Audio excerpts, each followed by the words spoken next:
ಕರ್ನಾಟಕ ಸರ್ಕಾರದಿಂದ ಹೆಣ್ಣು ಮಕ್ಕಳಿಗೆ ಹೊಸ ಯೋಜನೆಯನ್ನು ರೂಪುಗೊಳಿಸಲಾಗಿದೆ. ಭಾರತ ಸರ್ಕಾರದಿಂದ ಬರುವ ಸುಕನ್ಯಾ ಸಮೃದ್ಧಿ ಯೋಜನೆಯಿಂದ ಕರ್ನಾಟಕ ಸರ್ಕಾರದಿಂದ ಈಗಾಗಲೇ ಕೊಡ್ತಾ ಇದ್ದ ಭಾಗ್ಯಲಕ್ಷ್ಮಿ ಯೋಜನೆಯನ್ನು ನಿಲ್ಲಿಸಲಾಗುತ್ತಾ ಅಥವಾ ಸುಕನ್ಯಾ ಸಮೃದ್ಧಿ ಯೋಜನೆಯ ಜೊತೆಗೆ ಭಾಗ್ಯಲಕ್ಷ್ಮಿ ಯೋಜನೆಯನ್ನು ಸೇರಿಸಲಾಗುತ್ತಾ ಅಂತ ಬಡತನ ರೇಖೆಗಿಂತ ಕೆಳಗಿರುವ ಕುಟುಂಬದಲ್ಲಿ ಜನಿಸಿದ ಹೆಣ್ಣು ಮಗುವಿಗೆ ಆರ್ಥಿಕ ನೆರವಿನ ಮೂಲಕ ಸಬಲೀಕರಣಗೊಳಿಸಿ ಸ್ವಾವಲಂಬಿಯನ್ನಾಗಿ ಮಾಡಲು ಕರ್ನಾಟಕ ಸರ್ಕಾರದಿಂದ ಭಾಗ್ಯಲಕ್ಷ್ಮಿ ಯೋಜನೆಯನ್ನ ಪ್ರಾರಂಭ ಮಾಡಲಾಗಿತ್ತು. ಮಕ್ಕಳ ಮತ್ತು ಮಹಿಳಾ ಅಭಿವೃದ್ಧಿ ಇಲಾಖೆಯ ಸಚಿವರಾದ ಲಕ್ಷ್ಮೀ ಹೆಬ್ಬಾಳ್ಕರ್ ಅವರು ಕರ್ನಾಟಕ ಸರ್ಕಾರದಿಂದ ಬರುವ ಭಾಗ್ಯಲಕ್ಷ್ಮಿ ಯೋಜನೆ ಮತ್ತು ಭಾರತ ಸರ್ಕಾರದಿಂದ ಬರುವ ಸುಕನ್ಯಾ ಸಮೃದ್ಧಿ ಯೋಜನೆಯಡಿ ಚೇಂಜಸ್ ಮಾಡಲಾಗುತ್ತೆ ಅಂತ ಹೇಳಿದ್ದಾರೆ. ಆ ಚೇಂಜಸ್ ಏನು, ಅದ್ರ ಬಗ್ಗೆ ಕಂಪ್ಲೀಟ್ ಡೀಟೇಲ್ಸ್ ಈ ವಿಡಿಯೋದಲ್ಲಿ ಎಕ್ಸ್ಪ್ಲೇನ್ ಮಾಡ್ತಾ ಇದ್ದೀನಿ. ಅದಕ್ಕೂ ಮುಂಚೆ ನೀವು ಇನ್ನೂ ನನ್ನ ಚಾನಲ್ಗೆ ಸಬ್ಸ್ಕ್ರೈಬ್ ಮಾಡ್ಕೊಂಡಿಲ್ಲ ಅಂದ್ರೆ ಈಗಲೇ ಸಬ್ಸ್ಕ್ರೈಬ್ ಮಾಡ್ಕೊಳ್ಳಿ. ಈ ರೀತಿಯ ಇನ್ಫಾರ್ಮೇಟಿವ್ ವಿಡಿಯೋಸ್ಗೋಸ್ಕರ ನೋಟಿಫಿಕೇಶನ್ ಬೆಲ್ ನ ಆನ್ ಮಾಡಿ ಇಟ್ಕೊಳ್ಳಿ. ಹೆಣ್ಣು ಮಕ್ಕಳ ಭವಿಷ್ಯಕ್ಕೆ ಭರವಸೆಯಾದ ಭಾಗ್ಯಲಕ್ಷ್ಮಿ ಯೋಜನೆಯನ್ನ ಯಾವುದೇ ಕಾರಣಕ್ಕೂ ನಿಲ್ಲಿಸುವ ಪ್ರಸ್ತಾವ ಸರ್ಕಾರದ ಮುಂದಿಲ್ಲ. ಹಾಗೇನೆ ಕೇಂದ್ರ ಸರ್ಕಾರದ ಸುಕನ್ಯಾ ಸಮೃದ್ಧಿ ಯೋಜನೆಯನ್ನ ಕೆಲವು ಮಾರ್ಪಾಡುಗಳು ಮಾಡಿ ಕರ್ನಾಟಕ ಸರ್ಕಾರದ ಹೊಸ ಯೋಜನೆಯಾಗಿ ಮಾರ್ಪಾಡು ಮಾಡಲಾಗುತ್ತೆ ಅಂತ. ಹಾಗೇನೆ ಇದರಿಂದ ಭಾಗ್ಯಲಕ್ಷ್ಮಿ ಯೋಜನೆಯಲ್ಲಿ ಪಡಿತಾ ಇದ್ದ ಬೆನಿಫಿಟ್ಸ್ಗಿಂತ ಇದರಲ್ಲಿ ತುಂಬಾ ಬೆನಿಫಿಟ್ಸ್ ಆಗುತ್ತೆ ಅಂತ ಲಕ್ಷ್ಮೀ ಹೆಬ್ಬಾಳ್ಕರ್ ಅವರು ಹೇಳಿದ್ದಾರೆ.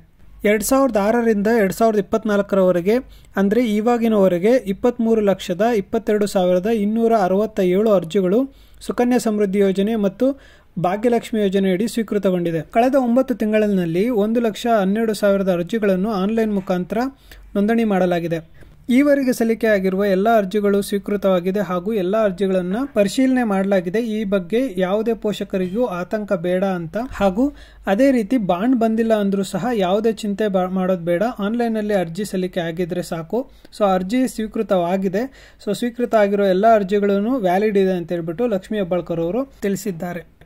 ಭಾಗ್ಯಲಕ್ಷ್ಮಿ ಯೋಜನೆಯಡಿ ಮೊದಲು ಹೆಣ್ಣು ಮಗುವಿನ ಹೆಸರಿನಲ್ಲಿ ಬಾಂಡ್ ನೀಡಲಾಗುತ್ತಿತ್ತು. ಆದರೆ ಈಗ ಮಗುವಿನ ಹೆಸರಿನಲ್ಲಿ ವಾರ್ಷಿಕ 3,000 ರೂಪಾಯಿನಂತೆ 15 ವರ್ಷಗಳ ಕಾಲ ಒಟ್ಟು 45,000 ರೂಪಾಯಿಗಳನ್ನು ಅಂಚೆ ಇಲಾಖೆಯ ಸುಕನ್ಯಾ ಸಮೃದ್ಧಿ ಖಾತೆ ಯೋಜನೆಯಡಿ ಠೇವಣಿ ಹೂಡಲಾಗುತ್ತೆ. ಮಗುವಿಗೆ 18 ವರ್ಷ ಕಳೆದ ನಂತರ ಹೂಡಿಕೆ ಮಾಡಿರುವ ಅರ್ಧದಷ್ಟು ಹಣವನ್ನು ಹಿಂಪಡೆಯಲು ಅವಕಾಶವನ್ನು ಕಲ್ಪಿಸಲಾಗುತ್ತೆ. ಮಗುವಿಗೆ 21 ವರ್ಷ ಪೂರ್ಣಗೊಂಡ ನಂತರ ಅಂದಾಜು ಪರಿಪಕ್ವ ಮೊತ್ತವನ್ನು ನೀಡಲಾಗುತ್ತೆ.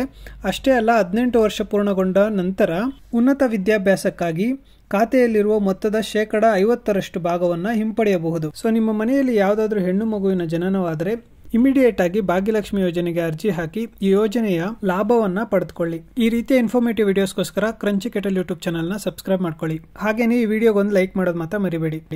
Thanks for watching. ನೀವು ಇನ್ನೂ ನನ್ನ ಚಾನಲ್ಗೆ ಸಬ್ಸ್ಕ್ರೈಬ್ ಮಾಡ್ಕೊಂಡಿಲ್ಲ ಅಂದರೆ ದಯವಿಟ್ಟು ಸಬ್ಸ್ಕ್ರೈಬ್ ಮಾಡ್ಕೊಳ್ಳಿ.